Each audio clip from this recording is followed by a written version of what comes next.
Old age pension భర్త చనిపోయిన దానిపైన 4,000 ప్లస్ 3,000 7,000 రూపాయలు ఇచ్చాం. ఆ ఇంట్లో ఆ సాయి అనే అమ్మాయికి కొడుకు పావన్ ఉన్నాడు, ఇంకో కొడుకు కళ్యాణ్ ఉన్నాడు. పావన్ అయితే ఇంటర్మీడియట్ చేస్తున్నాడు, కళ్యాణ్ అయితే 7వ తరగతి చదువుతున్నాడు. ఇంకొక పక్కన ఇంకొక కూతురు డాక్టర్ కూడా దుర్గా అనే ఒక అమ్మాయి ఉంది. ఆ అమ్మాయి కూడా అక్కడికక్కడ కొద్దిగా ఆరోగ్యం సరిగా లేకుండా డమ్ అండ్ డఫ్ గా ఉంది. ఒక కుటుంబ గాథ చూసినప్పుడు ఆ కుటుంబాన్ని నేను అడిగాను. చుట్టుపక్కలన్నీ ఇండ్లున్నాయి, మంచి ఇండ్లున్నాయి. పక్కన వాళ్ళ తమ్ముడే మిద్ది కట్టుకున్నాడు, ఈయన మాత్రం పూరింట్లో ఉన్నాడు. ఇల్లు కూడా కురుస్తా ఉంది. నేను అడిగాను ఆయన్ని, ఏంటిదని అడిగాను. ఓసారి దురదృష్టం కూడా వెంటాడుతుంది, ఓసారి మనం చేసే పనులు కూడా కలిసి రావు. ఆ కుటుంబానికి అడిగితే అతను వ్యవసాయం చేశాడు, కౌలు తీసుకొని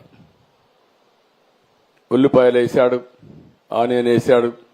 దాంట్లో నష్టం వచ్చింది. 8 లక్షల రూపాయలు నష్టపోయాడు. ఒక మామూలు లంబాడా కుటుంబం 8 లక్షలు 9 లక్షలు నష్టపోయాడు. ఇప్పుడు కష్టపడి 9 లక్షలు కష్టాడు. పెద్ద కూతురు వాళ్ళందరూ కూడా ఒక కూతురు పుట్టింది, వాళ్ళు చనిపోయారు, వాళ్ళ బంధువు ఎన్ని. రెండో ఈయన కూతురికి భర్త చనిపోయాడు. ఆ అమ్మాయికి 2 పిల్లలు. అందరూ చుట్టుపక్కల చూస్తే పెనబాకంలో అన్ని మిద్దెలు కనపడొస్తున్నాయి.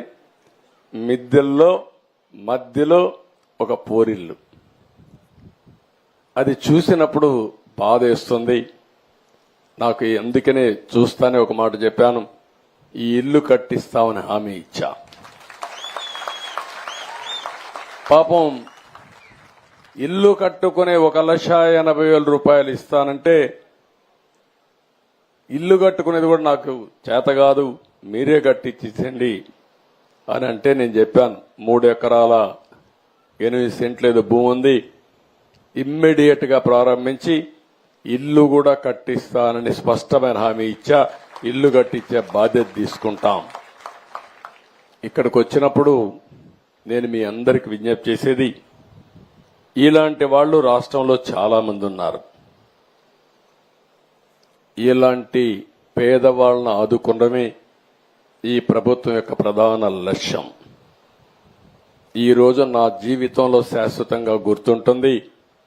ఒకే రోజు 4,408 కోట్ల రూపాయలు పేదవాళ్ళకి ఇచ్చిన ప్రభుత్వం తెలుగుదేశం ప్రభుత్వం. దీన్ని లెక్కేసుకుంటే సంవత్సరానికి 33,100 కోట్ల రూపాయలు పేదవాళ్లకు ఒక్క పింఛన్లోనే ఇస్తున్నాం. పింఛన కార్యక్రమంలో 33,100 కోట్ల రూపాయలు మీకు ఇవ్వబోతున్నాం.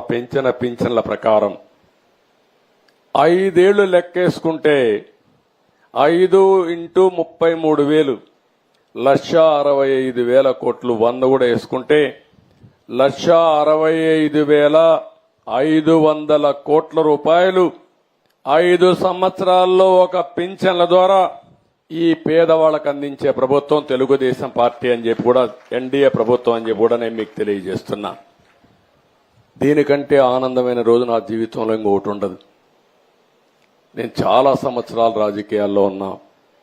నేను ఒకటే ఆలోచిస్తున్నా, ఇలాంటి ఒక మంచి కార్యక్రమాన్ని అందజేయడం భగవంతుడు నాకు ఇచ్చిన అవకాశంగా నేను భావిస్తూ, అదే మాదిరిగా నేను ఒకటే హామీ ఇస్తున్నా, మేమందరం కష్టపడతాం, సంపద సృష్టిస్తాం, ఆదాయాన్ని పెంచుతాం.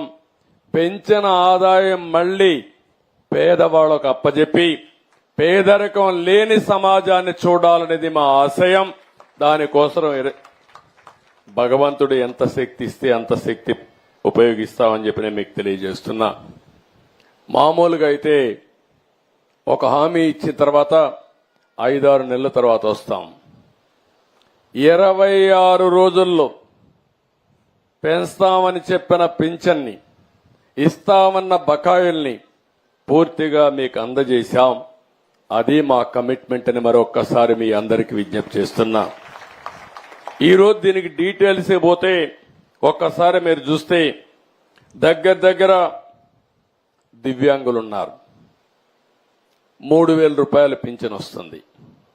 అప్పుడు పెంచింది 3,000 పెంచితే అక్కడే పెట్టి వదిలిపెట్టారు. అందుకనే ఈరోజు దివ్యాంగులకి 6,000 రూపాయలు పింఛను పెంచామంటే 3,000 నుంచి ఒకేసారి 6,000 రూపాయలు చేసిన పార్టీ ప్రభుత్వం ఈరోజు ఎన్డీఏ ప్రభుత్వం. ఇంకొక పక్కన కొంతమంది జీవితాలు చూస్తున్నాం. పూర్తిగా మంచానికి పరిమితం అయిపోయి ఉంటారు. వాళ్ళకి అనేక సమస్యలు. ఒక యాక్సిడెంట్